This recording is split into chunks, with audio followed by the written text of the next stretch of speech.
Maayong hapon mga kauturan kag abyanan. Ini si brother ninyo Nar Madira Aguilar kag sinigid nga takna.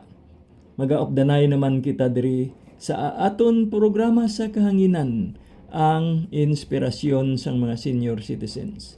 Mabatian ini tagsa ka Lunes, Miyerkules kag Biyernes nga adlaw. Diri sa paborito ninyo nga waragwagan ang DYDA G53 sa lilisuan sang inyo mga radyo.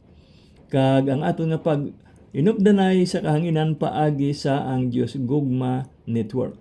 Kita ululupod nga magabaton sing mayong balita, mga dinalan mensahe kag artikulo, mga dinalan kag panghuna-huna nga aton mabaton online kag ginapakig-ambitan naton. Subong nga ginapakig-ambit manaton sa tanan naton nga tagpalamati sa aton mga brothers and sisters sa aton komunidad nga sa diin nagali usa kita sa pag-welcome sang good news nga mangin gabay naton sa aton mga buluhaton kag inspirasyon sa matag adlaw naton nga pagkabuhi.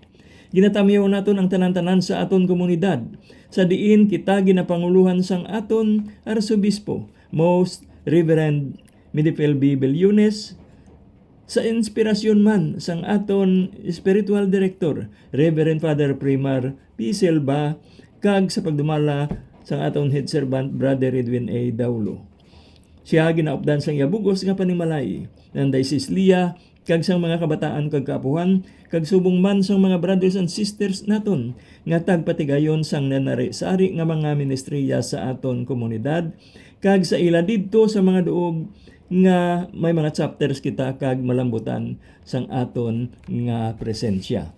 Karon aton na nga pagapangamuyon ang palangadion sang mga senior citizens and retirees. Sa ngalan sang Amay, sang Anak kag sa Espiritu Santo. Amen. Mahal nga Ginoo, madamo gid nga salamat sa sining kabuhi nga ginaangko namon bisan pangayara na kami sa edad sang pagretiro. Nga ginkahamot-an namon sa pihak sang mga kabudlayan nga amon nasugata sa amon mga alagyan. Sang primero ginkasubo namon ang pagretiro. Kaya abinamon amon na yadto ang katapusan sang mabinungahon namon nga tinuig. Apang nagsayop kami Ginoo, kay imo ginasulit-sulit sa paghambal dira sa amon tagipusoon. Magpadayon kamo, magpadayon kamo.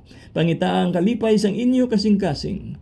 Salamat gid Ginoo sa mga maalwan nga katawhan nagpakita sa amon sang alagyan agod kami makapadayon. Maggamit sang nabilin nga mga tinion, talento kag bahandi nga imo ginhatag sa amon para man sa iban. Bendisyon ni kami Ginoo at tagi kami sang kabakod kag gahom nga amon pa ka maayuhon ining amon buluhaton suno sa imo pagbuot. Tubtob nga imo kami pagatawgon sa amon pinakaulihi nga palahuwayan. Amen. Sa ngalan sang Amay, sang Anak kag sang Espiritu Santo. Amen. Kagaron mga kauturan kag kabyanan aton napamatian ang isa ka musika nga magahatag refleksyon para sa salmo nga balasahon naton sa sini nga adlaw. Yari na ang aton nga pagpamati.